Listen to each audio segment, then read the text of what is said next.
Therapists will tell you communication is the answer to family estrangement. But after a decade in clinical practice and my own estrangement, I can tell you that's only half true. And the half they leave out is the part that actually destroys families.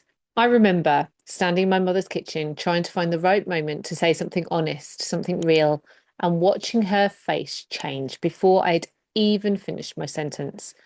There was no sitting down together.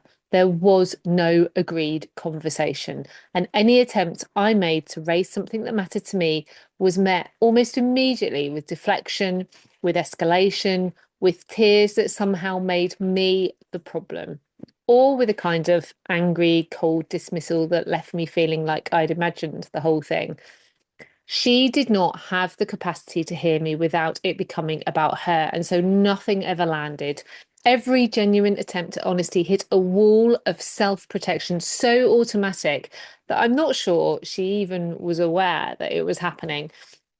I didn't fully understand the mechanics of what was going on in those moments until years later, both as someone living through estrangement personally and eventually as a chartered psychologist, working with individuals and families, navigating exactly these kinds of ruptures in private practice. I want to talk to you today about something that I genuinely believe is the single most important factor in whether a difficult family conversation becomes the beginning of repair or the thing that makes estrangement more permanent. And it's probably not what you're expecting.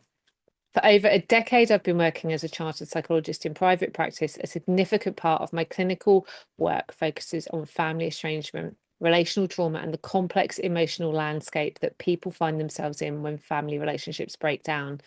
I bring two things to this topic that I think matter enormously. One is the professional training and the deep clinical experience of working alongside people navigating some of the most painful relational ruptures imaginable. And the other is something no degree gives you, which is lived experience. I have been estranged from my family members.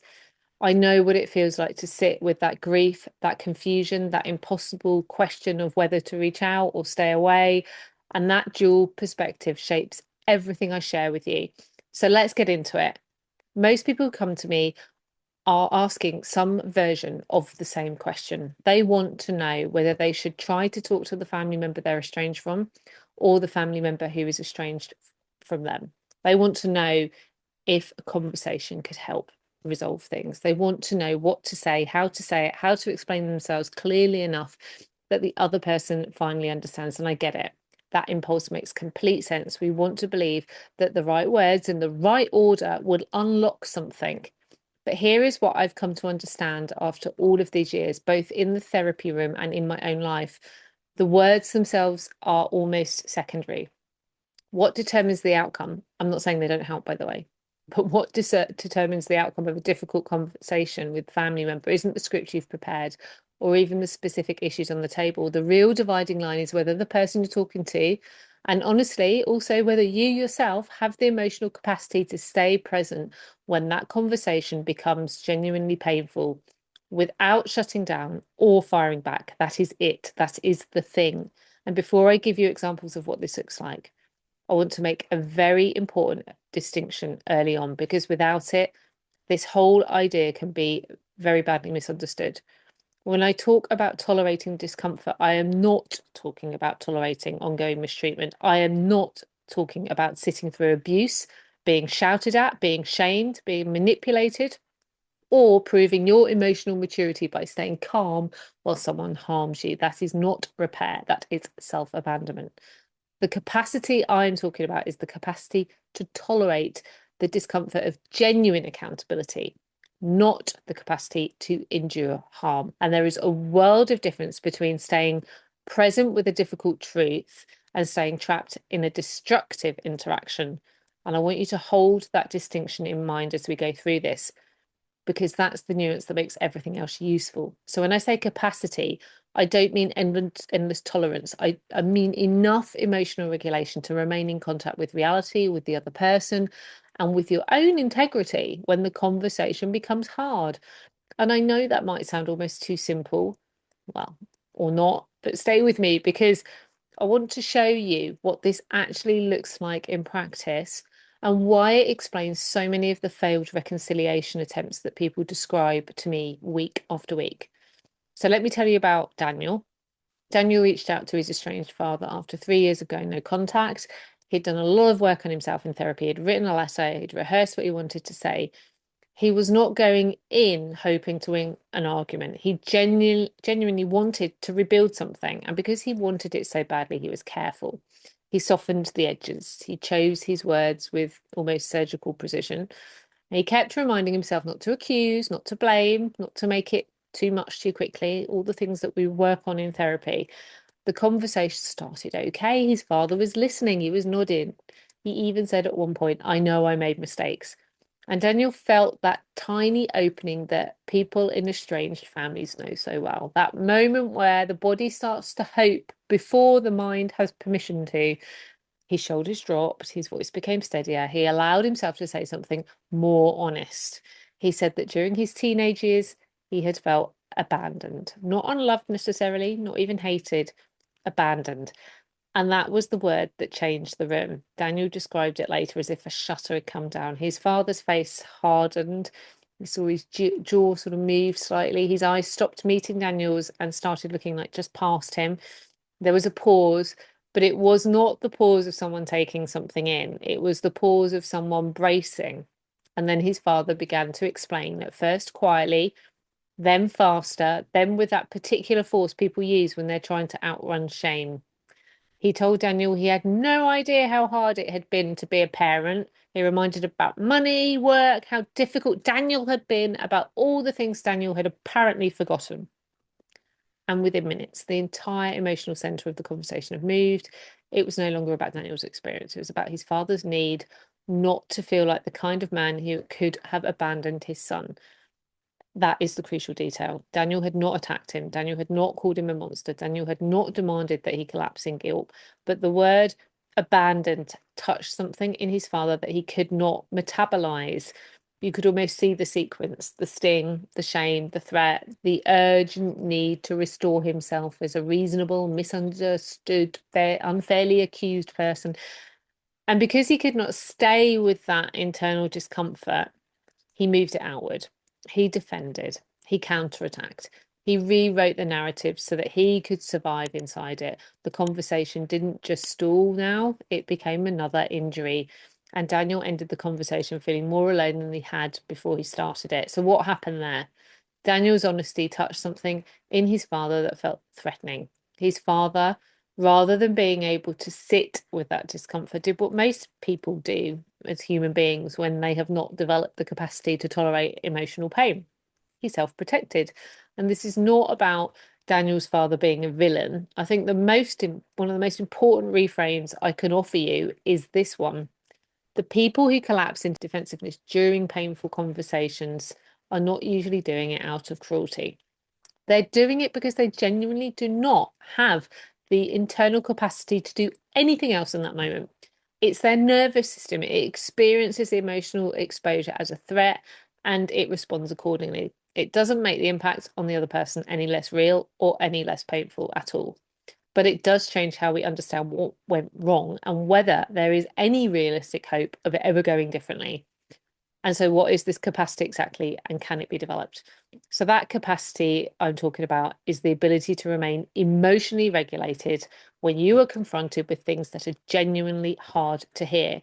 So, shame, grief, criticism, disappointment, the fear of losing control of how you are perceived. Because when a difficult family conversation goes somewhere real, and I mean genuinely real, not just polite and careful, but actually honest, all of those things are going to show up. Someone is going to say something that stings. Someone is going to describe an experience that casts you in an unflattering light or an unfair way. Someone is going to be grieving right in front of you, and you are going to feel the weight of your role in that grief. And what happens next depends entirely on whether the person sitting in that conversation can tolerate that discomfort without being consumed by it. Because here is what I see in my clinical work and what I experienced myself before I understood any of this. When that capacity is absent, when someone simply cannot hold the discomfort, the conversation transforms. It stops being a conversation and becomes something else. It becomes self-protection. The person starts managing your perception of them rather than actually engaging with what you are saying. Or it becomes a counterattack where they immediately find something you did wrong, so the spotlight moves off them. Or it becomes denial, a flat refusal to engage with the reality that's being presented. Or it becomes emotional collapse where they become so overwhelmed that you end up managing their distress rather than talking about what you came to talk about. Or it becomes withdrawal, a sudden shutdown, a closing door, a conversation that just stops. I've seen every single one of these patterns play out in real families, real conversations, real rooms. And what is heartbreaking is that the person who came hoping for repair often ends up leaving with a deeper wound than when they had arrived. So I have also seen the opposite. I have sat with parents and adult children who've done enough internal work that when the painful thing is finally said, they don't immediately move to defend against it. Their throat tightens, their chest gets hot, they feel the pull to explain, to correct, and to reach out for that list of everything they also suffered. But instead of acting that out, they pause, they breathe, they notice the part of them that wants to escape, and they stay. They might say, I can feel myself wanting to defend this, but I'm trying to understand what it was like for you. That sentence will not fix a rupture on its own, but it changes the emotional conditions in the room significantly. It tells the other person your pain is not going to be immediately swallowed by my need to protect myself. And sometimes, for someone who has spent years not being heard, that is the first real opening. This is what I want you to really absorb because it's at the heart of everything. Every single quality that we associate with a productive, healing conversation in the context of family estrangement flows downstream from this one capacity. Think about what it actually takes to let go of winning an argument. You have to be able to sit with the discomfort of not being fully vindicated, of not being declared right. That requires emotional regulation. Think about what it takes to genuinely hear another person's pain. You have to be able to be present in their experience without immediately making about your own defense. That requires emotional regulation. Think about what it takes to tolerate unresolved ambiguity, to accept a conversation that might not end with everything neatly tied up. That requires the ability to sit with discomfort without forcing a premature resolution that makes you feel safer but leaves the real issues untouched. Think about what it takes to respect the other person's boundaries, even the ones that feel unfair or that you disagree with. You have to be able to manage your own disappointment and frustration without making them responsible for it in the moment. That, again, requires emotional regulation. And genuine accountability, the kind that actually means something, is not just a performance of accountability. The kind where you can say, I understand what I did caused you harm, and I am not immediately adding a but. That requires the most sophisticated level of emotional tolerance of all. Without that foundational capacity, none of those things are truly available to a person. They might intend them, they might attempt them, but the moment the conversation gets genuinely painful, the regulated self steps aside and the defended self takes over. I want to say something here about what this means for you if you are the person who's considering whether to have a difficult conversation with an estranged family member, or if you're wondering why previous attempts at this failed. It's worth asking a very honest question, not just about the other person, but also about yourself. Do you have the capacity right now to hear something genuinely painful about yourself without collapsing into defense? Can you sit in a conversation where you're not being given the reaction you hope for and still stay present? Can you allow someone else's truth about their experience of you to exist in the room, even if it feels unfair or incomplete, without immediately moving to correct or contest it? Can you recognize the difference between pain that is asking you to grow and harm that is asking you to leave? I'm not asking these questions to be harsh. I'm asking them because they are the most useful questions you can bring to this. And the honest answer might be not yet, which is not a failure. It's actually incredibly important to acknowledge, because the answer to not yet is not to wait passively. It is to do the work that builds that capacity. So therapy, consistent practice sitting inside discomfort, learning to recognize the moment your nervous system shifts into protection mode, and developing the ability to pause there. I worked with a man called Robert who had initiated contact with his estranged sister 3 times in 5 years. Each time the conversation ended very badly. Each time he came back to me convinced it was entirely her fault. And for a while, I just held that with him, because often people need to feel that their pain has been witnessed before they can look at their own contribution to the pattern. Gradually, over months of work, something shifted. Robert began to notice the precise moment when a conversation with his sister stopped being a conversation for him and became a threat. It was usually when she said something like, "You never really listened to me," or "You always made it about yourself." On the surface, Robert would look calm for a second or two, but inside, he started to recognize the sequence. The tightening across his chest, the heat rising in his neck, the narrowing in his attention, the sudden urgent need to explain himself before her words could actually land or settle anywhere inside him. His mind would start building his case. That's not fair. She's exaggerating. She's forgetting what I went through. If I don't correct this now, this will become the story. That's a big one. And by the time he opened his mouth, he was no longer trying to understand her. He was trying to escape the feeling of being seen in a way he couldn't bear. And that realization was really painful for him, not because it made his sister entirely right, and not because it erased the ways he had also been hurt, but because he could finally see that his defensiveness had been arriving before genuine listening had even had a chance. So Robert started practicing something different, not suppressing it, not pretending he was fine, not becoming endlessly agreeable. He practiced feeling the tightening without immediately obeying it. He practiced saying, "I need a moment because I can feel myself getting defensive." So important. The pause, the power of the pause. I've got a video on that. He practiced letting a sentence land before deciding whether it was fair. He practiced staying with the discomfort of not being instantly understood. And when Robert eventually tried again with his sister, something was genuinely different, not because his sister had changed, but because he had developed enough capacity to stay present and stay in the room when it got hard. And at one point, his sister said something he believed was partly unfair. The old Robert would have gone straight in for correction, but this time he felt the heat rise. He noticed it. He noticed the argument forming. He put both feet firmly on the floor and he said, "I can see why it felt that way to you. I do not think I understood that before." That didn't repair everything. There are still things that might never be fully resolved, but it was the first time they had both walked away without an additional injury to carry, and that matters. And it often opens up the other person, the possibility for the other person to be able to take some responsibility as well. Now, I want to return to the distinction I made earlier because I think it matters enormously, and I don't want to gloss over this. Developing this capacity does not mean becoming infinitely tolerant of harm. It does not mean sitting in a conversation that's abusive and staying regulated through that as some kind of emotional achievement. There is an important difference between tolerating the discomfort of genuine accountability and tolerating ongoing mistreatment. Emotional regulation in the context I am describing is not a tool for enduring harm. It is a prerequisite for genuine connection. And sometimes that capacity is genuinely absent and the other person shows no signs of developing.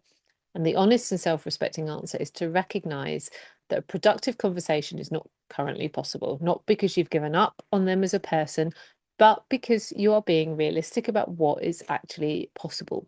And this is something I understand from both sides of the table. There have been family conversations in my own life that I walked into hoping for repair and left knowing that the other person simply did not have what was needed in this moment for the conversation to be anything other than harmful.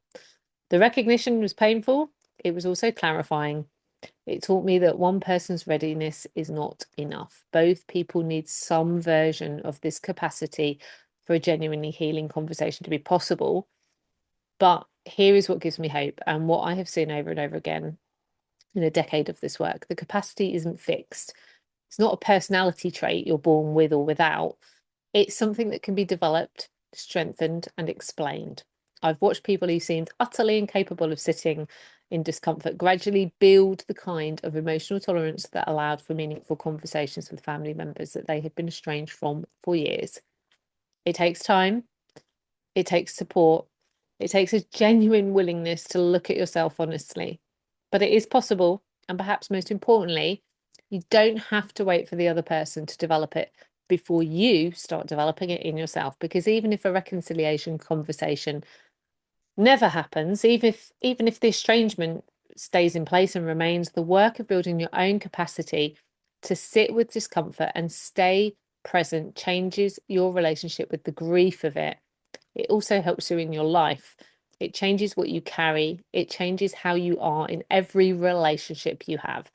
That work has immense value, regardless of what the other person does or doesn't do. So, if you are holding the weight of family estrangement right now, the question I want to leave you with is this: not are they ready for the conversation, though that, of course, matters. Not do you have the right words prepared, that has its place. The question is, are you building the internal capacity that would allow you to stay present, genuinely present, when the conversation becomes hard? And are you also clear enough inside yourself to know the difference between a hard conversation and a harmful one? Because that is where repair actually lives, not in the script, not in who makes the first move, but in whether two people can be in the same room with pain, with honesty, with accountability, without one or both of them having to escape it.